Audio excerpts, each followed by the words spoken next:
La vi antes de que ella me viera a mí. Estaba parada frente a la cafetería en la esquina de Insurgentes y Álvaro Obregón, en la colonia Roma, con el mismo gesto de siempre, mordiéndose el labio inferior mientras revisaba su teléfono.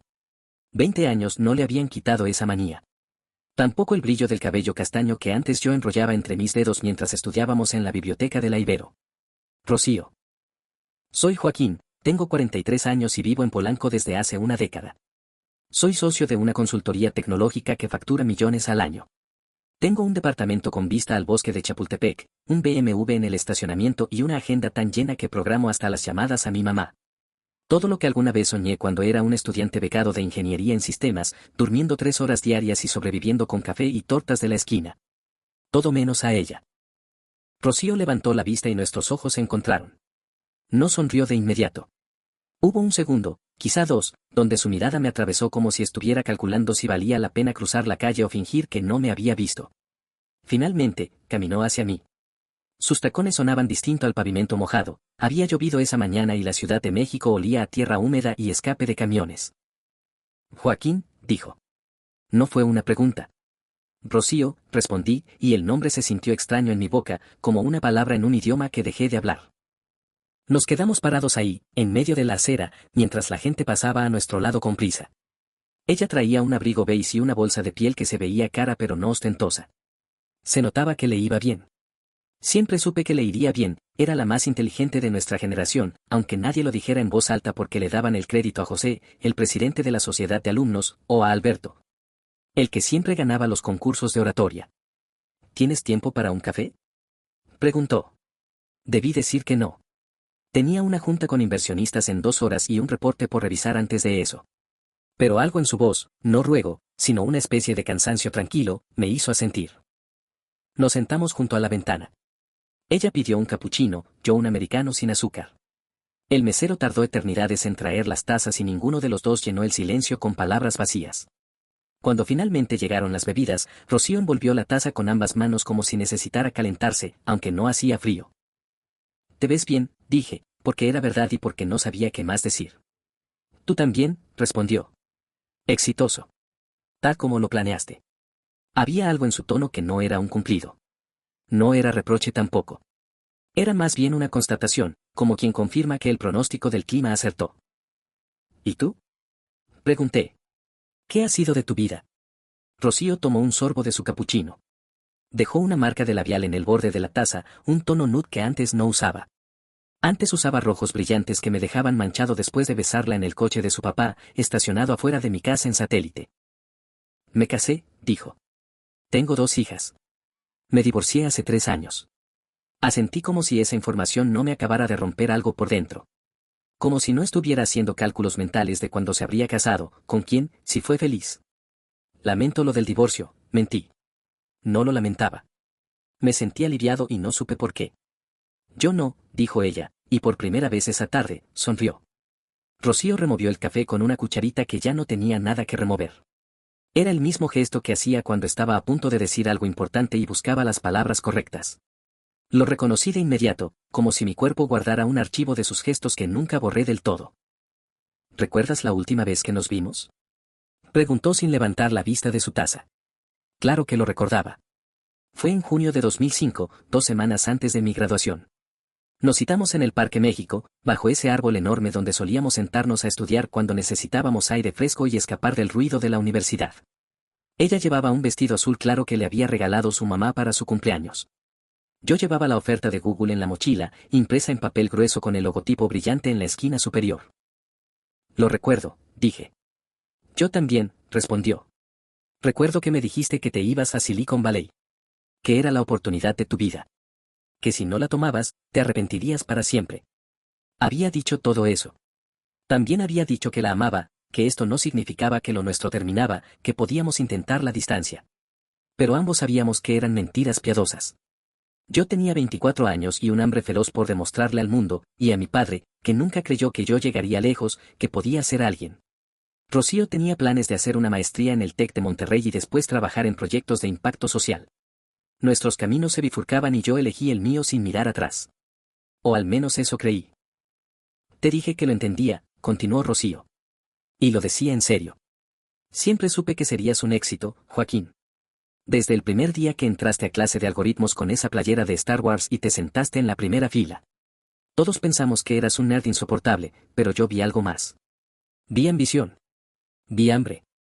Vi a alguien que no se conformaría con menos de lo extraordinario. Sentí un nudo en la garganta. Ella hablaba de mí como si estuviera describiendo a un extraño. Pero lo que no sabías, agregó, y ahora sí me miró directo a los ojos, es que yo te amaba más que cualquier trabajo. Más que cualquier oportunidad. Más que cualquier sueño. El mesero pasó limpiando una mesa cercana. El ruido de los platos chocando llenó el silencio que dejaron sus palabras. Afuera, un camión frenó bruscamente y alguien gritó una mentada de madre. La Ciudad de México seguía su curso, indiferente a que mi mundo acabara de tambalearse. Rocío, yo, también te amaba, dije, y sonó débil hasta para mí. No de la misma forma, dijo ella sin dramatismo, como quien señala que está lloviendo. Y está bien. Tardé años en entenderlo, pero está bien. Tú amabas lo que yo representaba, la estabilidad, la compañía, alguien que te entendiera cuando nadie más lo hacía. Pero nunca me amaste más que a tu futuro. Quise contradecirla. Busqué argumentos en mi memoria, momentos que probaran que estaba equivocada. Encontré muchos, las noches en vela ayudándola con su tesis, las veces que manejé 2 horas para llevarle sopa cuando estaba enferma, el anillo que casi compro antes de que llegara la oferta de Google. Casi. Pero ese casi lo decía todo. ¿Y tú? Pregunté, porque necesitaba desviar la conversación de mi culpa. ¿Te casaste con alguien que amabas más que yo te amé? Rocío soltó una risa corta, sin humor. Me casé con Ricardo. ¿Lo recuerdas? Estudiaba arquitectura, era amigo de José. Lo recordaba vagamente. Un tipo alto, de sonrisa fácil, que siempre organizaba las fiestas y parecía sacado de un comercial de cerveza. El opuesto a mí. Me lo encontré un año después de que te fueras, continuó. Fue atento, cariñoso, presente. Me pedía opinión para todo. Me hacía sentir importante. Y yo estaba tratando de olvidarte. Así que cuando me propuso matrimonio 2 años después, dije que sí. ¿Fuiste feliz? Pregunté, aunque no estaba seguro de querer saber la respuesta. Rocío miró por la ventana. Afuera, una pareja joven se besaba bajo un toldo, protegiéndose de la llovizna que había comenzado de nuevo. Fui cómoda, dijo finalmente. Que no es lo mismo. Me quedé mirando mi café hasta que se enfrió por completo. El vapor había dejado de subir hacía rato y la superficie tenía esa película aceitosa que aparece cuando dejas las cosas demasiado tiempo sin tocarlas. Como mi vida, pensé. Como todo lo que había dejado atrás. ¿Qué pasó con Ricardo? Pregunté, aunque parte de mí no quería saberlo. Rocío suspiró. No fue un suspiro dramático, sino cansado, del tipo que se escapa cuando ya contaste la misma historia demasiadas veces en tu cabeza. Nada espectacular, dijo. No hubo infidelidades ni peleas épicas. Solo, silencio. Cada vez más silencio. Al principio llenábamos las conversaciones hablando de los planes para la casa en Cuernavaca, después de las niñas, de qué escuela elegir, qué pediatra. Pero cuando las niñas crecieron y ya no necesitaban tanto de nosotros, nos dimos cuenta de que no teníamos nada más que decirnos.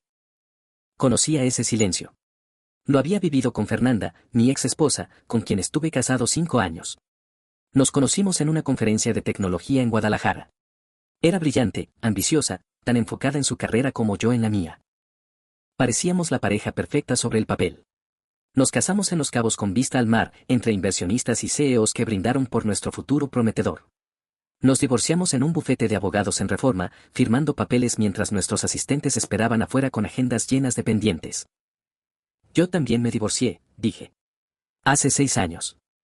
Lo sé, respondió Rocío. Te busqué en Google. Perdón si suena raro, pero tenía curiosidad. No sonaba raro. Yo también la había buscado. Varias veces. En momentos de debilidad, generalmente después de las 3 de la mañana, cuando el insomnio y el whisky me convertían en alguien honesto. Encontré su perfil de LinkedIn. Directora de responsabilidad social en una empresa de energías renovables. Encontré fotos de sus hijas en una cuenta de Instagram que no era privada, 2 niñas preciosas con su misma sonrisa. Nunca le di me gusta a nada, nunca le escribí. Solo miraba desde la distancia, como quien observa una vida que pudo haber sido suya. ¿Tienes hijos? Preguntó Rocío. No. Fernanda no quería y yo, tampoco insistí. Estábamos demasiado ocupados construyendo imperios como para pensar en bebés. Sonó más amargo de lo que pretendía. Rocío no dijo nada, pero su mirada era suave, comprensiva. Eso fue peor que cualquier juicio. Después del divorcio, continué, salí con Carolina durante 2 años. Era doctora, 10 años menor que yo. Inteligente, hermosa, paciente. Demasiado paciente.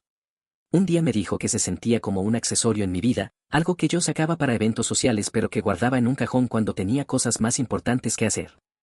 ¿Y tenía razón? Preguntó Rocío. Completamente. Afuera, la lluvia arreciaba. Las gotas golpeaban el vidrio de la ventana creando patrones irregulares que se deslizaban hacia abajo. Un repartidor de Rappi corrió por la acera, protegiéndose con una bolsa térmica sobre la cabeza. La ciudad seguía moviéndose, ajena a las confesiones que se estaban destejiendo en esa mesa de café. ¿Sabes qué es lo más triste? Dijo Rocío. Que Ricardo era un buen hombre. Las niñas lo adoran. Nunca me levantó la voz, nunca me faltó al respeto. Pero yo nunca dejé de compararlo contigo. Cada vez que me abrazaba, mi cuerpo recordaba cómo tú me abrazabas.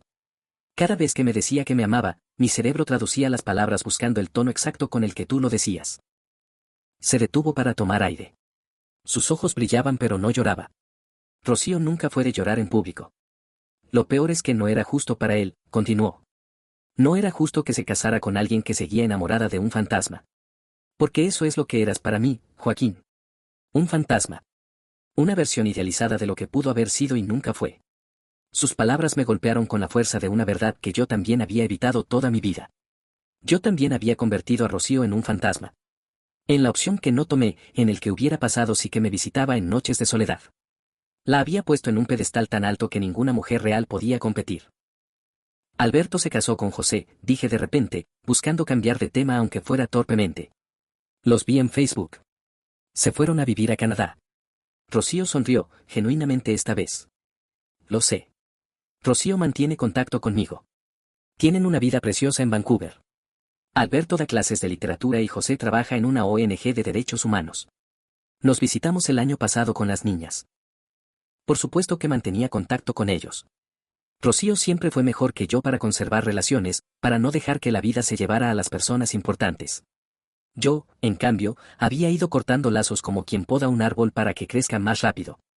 Y ahora estaba solo, rodeado de éxito pero vacío de lo que realmente importaba. Ellos preguntaron por ti, agregó Rocío. Alberto dijo que intentó contactarte varias veces pero que nunca respondiste. Era cierto. Había ignorado sus mensajes, sus invitaciones, sus intentos de reconexión. Porque cada mensaje era un recordatorio de quién había sido antes de convertirme en Joaquín el exitoso. Y esa persona, ese muchacho idealista que creía que podía tenerlo todo, me daba vergüenza. Porque había fracasado en lo único que realmente importaba, ser feliz. El mesero se acercó tímidamente a preguntar si queríamos algo más. Rocío pidió un té de manzanilla y yo otro americano, aunque sabía que la cafeína me iba a mantener despierto hasta la madrugada. Como si importara. Últimamente dormía 4 horas diarias de todas formas, despertándome a las 3 de la mañana con el cerebro lleno de proyecciones financieras y propuestas de negocio que nunca me hacían sentir satisfecho. ¿Cómo están tus papás? Preguntó Rocío cuando el mesero se alejó. La pregunta me tomó desprevenido. Nadie me preguntaba por mis padres. En mi círculo actual, la gente apenas mencionaba a sus familias, como si todos hubiéramos brotado completamente formados de incubadoras corporativas. Mi mamá está bien. Sigue viviendo en Satélite, en la misma casa. Voy a verla los domingos cuando puedo, aunque últimamente cuando puedo significa una vez al mes, hice una pausa. Mi papá murió hace 4 años. Cáncer de páncreas. Lo siento mucho, dijo Rocío, y su mano se movió instintivamente hacia la mía sobre la mesa, deteniéndose a medio camino como si recordara que ya no tenía derecho a ese gesto. Fue rápido. 3 meses desde el diagnóstico hasta el funeral, continué. Lo irónico es que finalmente estaba orgulloso de mí. Me lo dijo en el hospital, conectado a las máquinas. Lo lograste, mi hijo. Demostraste que yo estaba equivocado. Y yo no sentí nada. Ni alivio ni satisfacción. Solo un vacío enorme. Rocío no dijo las frases vacías de siempre, las que la gente dice cuando no sabe qué decir. Solo asintió, esperando a que yo continuara si quería hacerlo. ¿Sabes qué fue lo último que pensé cuando salí del hospital ese día? Dije. Pensé, finalmente gané. Le demostré al viejo que podía ser alguien. Y luego pensé en ti. En que estaba parado en el estacionamiento de un hospital privado carísimo, con un traje que costaba más de lo que mi papá ganaba en un mes, completamente solo. Sin esposa, sin hijos, sin amigos reales. Solo socios de negocio y contactos de LinkedIn. El té de Rocío llegó humeante. Ella lo miró fijamente, viendo cómo las volutas de vapor se elevaban y desaparecían en el aire acondicionado del café. Cuando Ricardo me dejó, dijo finalmente, mi primera reacción fue de alivio. Horrible, ¿verdad? El hombre con el que había pasado 17 años, el padre de mis hijas, se iba de la casa y yo me sentía libre. No feliz, no triste. Libre. ¿Él se fue? Pregunté. Pensé que habías dicho. Yo pedí el divorcio, me interrumpió, pero él fue quien empacó y se fue. Y cuando cerró la puerta, las niñas llorando en sus cuartos, yo me serví una copa de vino y me senté en la sala a mirar el techo. Y lo primero que pensé fue, ¿esto es lo que Joaquín sintió cuando se fue a California? ¿Esta libertad terrible? Nos quedamos en silencio. Afuera, la lluvia había minado a una llovizna constante. Un hombre vendía paraguas en la esquina, gritando precios que nadie escuchaba porque todos corrían con periódicos sobre las cabezas. Tuve una oferta de trabajo en Monterrey hace 3 años, dijo Rocío. Era perfecta. Mejor sueldo, mejor puesto, la oportunidad de liderar proyectos importantes. Mi jefe me dijo que era una tonta si no la tomaba. Que a nuestra edad, estas oportunidades no se repiten. ¿Y por qué no la tomaste? Pregunté, aunque algo dentro de mí ya sabía la respuesta. Por las niñas. Por sus escuelas, sus amigas, su estabilidad. Porque acabábamos de divorciarnos y no quería desarraigarlas más. Porque, se detuvo, eligiendo las palabras con cuidado, porque yo ya había visto lo que pasa cuando alguien elige su carrera sobre las personas que ama. El golpe fue directo, aunque su tono no fue cruel. Era simplemente honesta, y la honestidad dolía más que cualquier reproche. No es lo mismo, dije, a la defensiva. Tú ya tenías hijas, responsabilidades. Yo tenía 24 años y una oportunidad única. Tienes razón, asintió Rocío. No es lo mismo. Pero la pregunta sigue siendo la misma, ¿valió la pena? La pregunta quedó suspendida en el aire entre nosotros como el vapor del té. Podía ver mi reflejo en la ventana, un hombre de 43 años con canas prematuras que intentaba ocultar con tinte cada 3 semanas.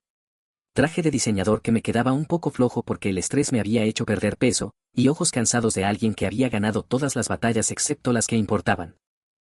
No lo sé, admití finalmente. Logré todo lo que me propuse. Tengo dinero, reconocimiento, respeto en la industria. Pero cada logro se siente vacío. Como si estuviera marcando casillas en una lista que alguien más escribió para mí. ¿Y qué harías diferente? Preguntó Rocío.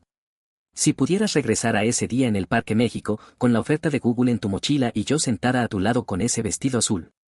¿Qué harías? Era la pregunta que me había hecho 1000 veces en la madrugada. La pregunta que me perseguía cada vez que veía a una pareja joven caminando de la mano, cada vez que Alberto publicaba fotos de su vida en Vancouver. Cada vez que mi mamá me preguntaba con cuidado si estaba saliendo con alguien. Pero nunca la había respondido en voz alta. Nunca me había atrevido a decir la verdad porque la verdad implicaba admitir que había desperdiciado 20 años persiguiendo algo que no valía lo que había pagado por conseguirlo. Te hubiera pedido que vinieras conmigo, dije, y mi voz sonó rota. O me hubiera quedado contigo. No lo sé. Pero no te hubiera dejado ir. Rocío cerró los ojos. Cuando los abrió, estaban brillantes. Mentira, dijo suavemente. Hubieras hecho exactamente lo mismo. Porque así eras tú, Joaquín. Y está bien. No puedes culparte por ser quien eras. Pero puedo culparme por seguir siendo el mismo 20 años después, respondí. Rocío sacó su teléfono y me mostró una foto. 2 niñas en uniforme escolar, una de aproximadamente 14 años y otra de 11, paradas frente a una casa con jardín. La mayor tenía los ojos de Rocío y una sonrisa torcida que me resultó familiar. La menor era pura energía capturada en imagen, despeinada, con los calcetines disparejos, riendo a carcajadas. Sofía y Valeria, dijo. Mi razón para levantarme cada mañana. Las miré con una mezcla de ternura y algo que no quería identificar como envidia. Rocío tenía algo tangible, algo real que había construido con sus manos y su corazón. Yo tenía acciones, propiedades, una cuenta bancaria que seguía creciendo sin que le prestara atención. Son hermosas, dije, y lo decía en serio. Son un desastre, sonrió Rocío. Sofía está en su fase rebelde, todo le parece injusto y yo soy la villana de su historia. Valeria tiene y cada tarea es una batalla campal. Pero cuando se duermen y voy a darles el beso de buenas noches, y las veo ahí respirando tranquilas, todo vale la pena. Guardó el teléfono y tomó un sorbo de su té, que ya debía estar tibio. Ricardo las ve cada fin de semana, continuó. Es un buen padre. Mejor de lo que fue esposo, irónicamente. Ahora tiene novia, una chica de 32 que hace yoga y publica frases inspiracionales en Instagram. Las niñas la toleran. Yo también, supongo. ¿No te molesta? Pregunté. ¿Que haya seguido adelante? Al principio sí. Fue apenas 6 meses después del divorcio. Yo todavía estaba procesando, aprendiendo a dormir sola después de 17 años, y él ya estaba publicando fotos en Tulum con alguien que podría ser su hija. Hizo una pausa. Pero luego me di cuenta de que era exactamente lo que necesitaba para cerrar ese capítulo. Ver que él podía ser feliz con alguien más me liberó de la culpa de no haber sido suficiente para él. ¿Y tú? Me atreví a preguntar. ¿Has salido con alguien desde entonces? Rocío rió, pero no fue una risa alegre. Intenté usar apps. Ya sabes, Bumble, Tinder. Una amiga me convenció. Fue desastroso. Salí con un ejecutivo que pasó toda la cena hablando de su ex esposa y su terapeuta. Con un ingeniero que me preguntó si mis hijas venían incluidas en el paquete. Con un profesor universitario que parecía prometedor hasta que descubrí que buscaba a alguien que le financiara su proyecto artístico. Después de eso, me di por vencida. Entiendo perfecto, dije. Yo también hice el tour completo de las apps. Es como buscar algo auténtico en un catálogo de IKEA. Todo se ve bien en las fotos, pero cuando lo tienes en casa te das cuenta de que está hecho de cartón. Rocío rió, esta vez genuinamente, y por un momento fue como retroceder 20 años. Esa risa que me hacía sentir inteligente, gracioso, capaz de cualquier cosa. ¿Recuerdas a José? Preguntó de repente. No mi amigo José, sino José Hernández, el de finanzas, el que siempre traía el pelo perfectamente peinado con gel. Lo recordaba. Era de esos tipos que nacen con traje puesto, que llamaban networking a lo que el resto llamábamos hacer amigos. Se suicidó hace 2 años, dijo Rocío, y el aire se salió de mis pulmones. Lo leí en el grupo de egresados de Facebook. Tenía una empresa de consultoría muy exitosa, aparentemente. Casa en Bosques de las Lomas, 3 hijos en colegios caros. Un día simplemente no llegó a una junta importante. Lo encontraron en su oficina. Sobredosis de pastillas. Me quedé congelado, con la taza de café a medio camino hacia mis labios. Nadie lo vio venir, continuó Rocío. En redes sociales todo era perfecto. Fotos en viajes, cenas elegantes, eventos corporativos. Pero en la nota que dejó escribió algo que nunca he podido sacarme de la cabeza: construye una vida que se ve increíble desde afuera pero que se siente vacía desde adentro. El café me supo amargo de repente. Dejé la taza sobre la mesa con más fuerza de la necesaria. ¿Por qué me cuentas esto? Pregunté, aunque sabía exactamente por qué. Porque cuando leí esa nota, pensé en ti, dijo Rocío, y su mirada era penetrante. Porque reconocí en esas palabras al Joaquín que conocí. Al que siempre estaba persiguiendo el siguiente logro, la siguiente meta, el siguiente reconocimiento. Al que nunca se detenía a preguntarse si era feliz porque estar ocupado era más fácil que enfrentar esa pregunta. No es justo, dije, y mi voz sonó más agresiva de lo que pretendía. No puedes compararme con alguien que...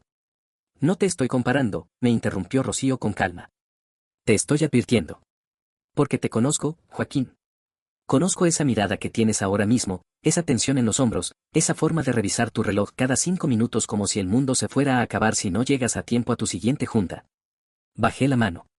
No me había dado cuenta de que estaba tocando mi Apple Watch, verificando las notificaciones que seguían llegando sin parar. Tengo responsabilidades, dije débilmente. Todos las tenemos, respondió Rocío. Pero las responsabilidades no deberían sentirse como una prisión. No deberían hacer que te pierdas tu propia vida mientras la vives. Afuera, el vendedor de paraguas había logrado vender su último paraguas. Lo vi doblar su puesto improvisado y alejarse por la calle, silbando una canción que no pude identificar. Era un hombre que probablemente ganaba en un mes lo que yo ganaba en una hora, y sin embargo se veía más ligero que yo, menos cargado. ¿Qué quieres que haga, Rocío? Pregunté, y por primera vez en 20 años dejé que mi voz sonara cansada, vulnerable. ¿Qué renuncie a todo? ¿Qué tire por la borda 2 décadas de trabajo? No, dijo ella. Quiero que te preguntes si lo que tienes te está dando lo que realmente necesitas. Y si la respuesta es no, quiero que tengas el valor de cambiarlo antes de que sea demasiado tarde. ¿Y si ya es demasiado tarde? Susurré. Rocío extendió su mano sobre la mesa y esta vez sí tomó la mía. Su piel seguía siendo cálida, suave, familiar. Nunca es demasiado tarde, dijo. Pero tienes que decidir qué tipo de vida quieres vivir.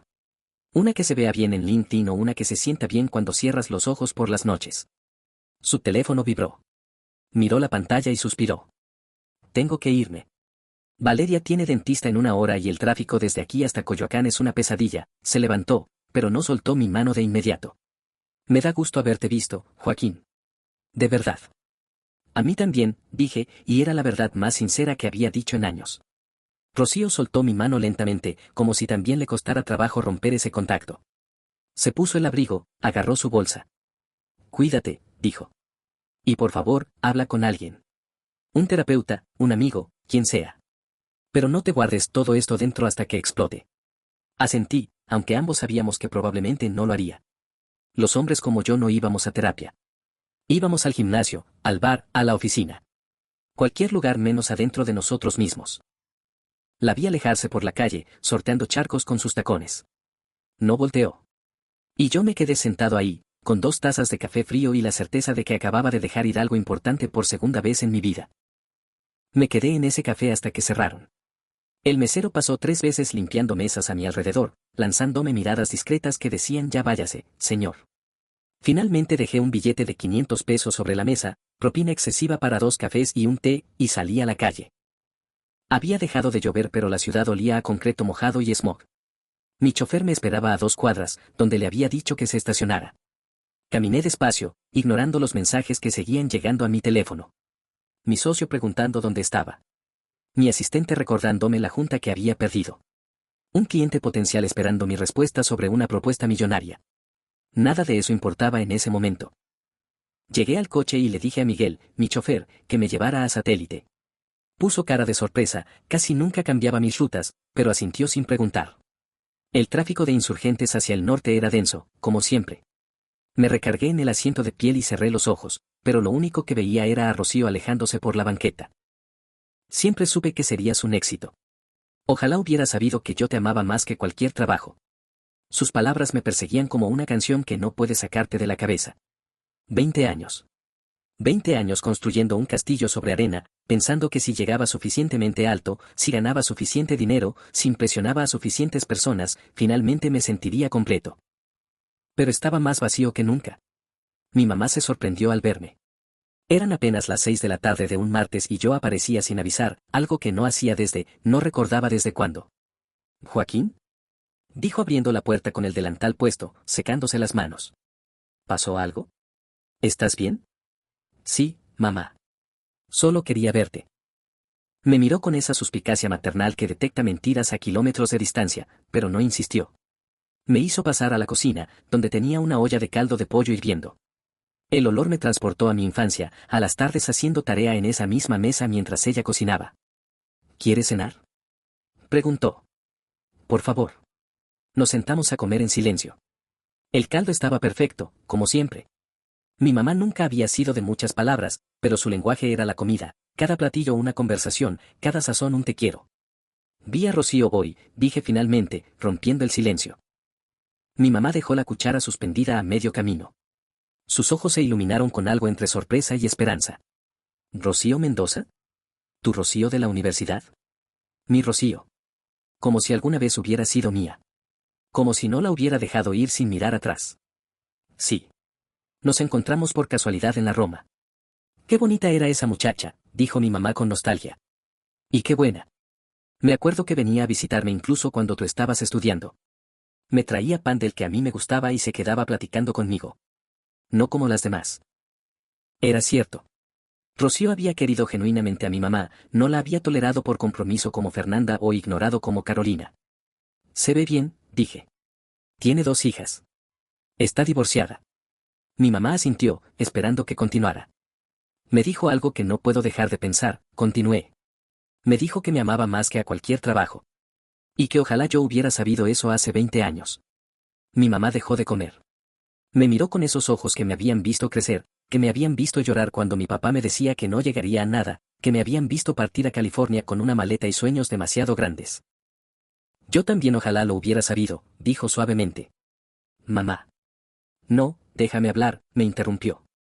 Tu papá en paz descanse, era muy duro contigo. Te exigía demasiado, te hacía sentir que nunca era suficiente. Y yo nunca te defendí como debí.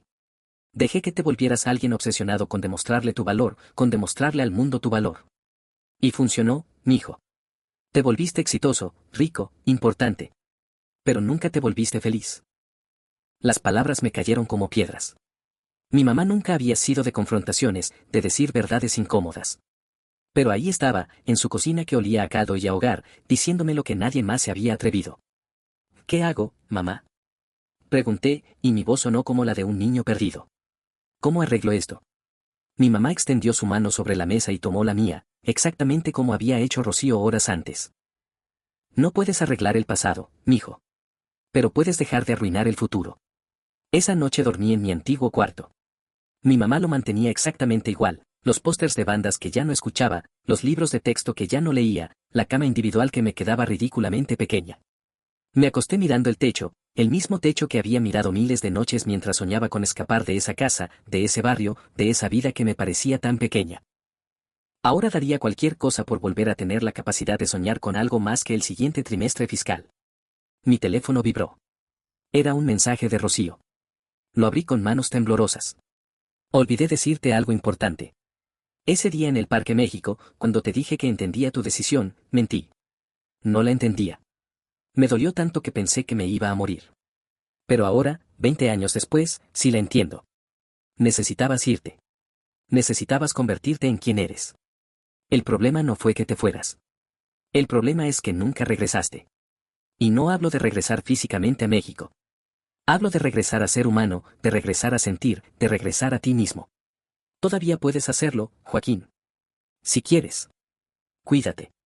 Leí el mensaje 3 veces. Luego miré el techo de mi cuarto de adolescente, donde alguna vez pegué estrellas fosforescentes que mi papá arrancó porque decía que eran de niñas. Pensé en José Hernández con su pelo perfectamente peinado, escribiendo su última nota en una oficina elegante. Pensé en Rocío besando a sus hijas dormidas cada noche. Pensé en Alberto y José felices en Vancouver, en mi mamá cocinando sola en esta casa demasiado grande, en Ricardo con su novia de yoga que publicaba frases inspiracionales. Pensé en mí, solo en un departamento de Polanco, con vista a un bosque que nunca visitaba, comiendo sushi de 1000 pesos mientras revisaba correos que nadie leería con atención. Y por primera vez en 20 años, me permití llorar. No fueron lágrimas discretas. Fueron sollozos que me sacudieron el cuerpo completo, que me dejaron sin aire, que me hicieron sonar como un animal herido. Lloré por Rocío, por mi papá, por José Hernández, por todas las versiones de mí mismo que había ido matando en el camino hacia el éxito. Lloré hasta que mi mamá entró al cuarto, debió escucharme, y se sentó en la cama, acariciándome el cabello como cuando era niño. Ya, mijo. Ya, decía. Todavía hay tiempo. Todavía hay tiempo.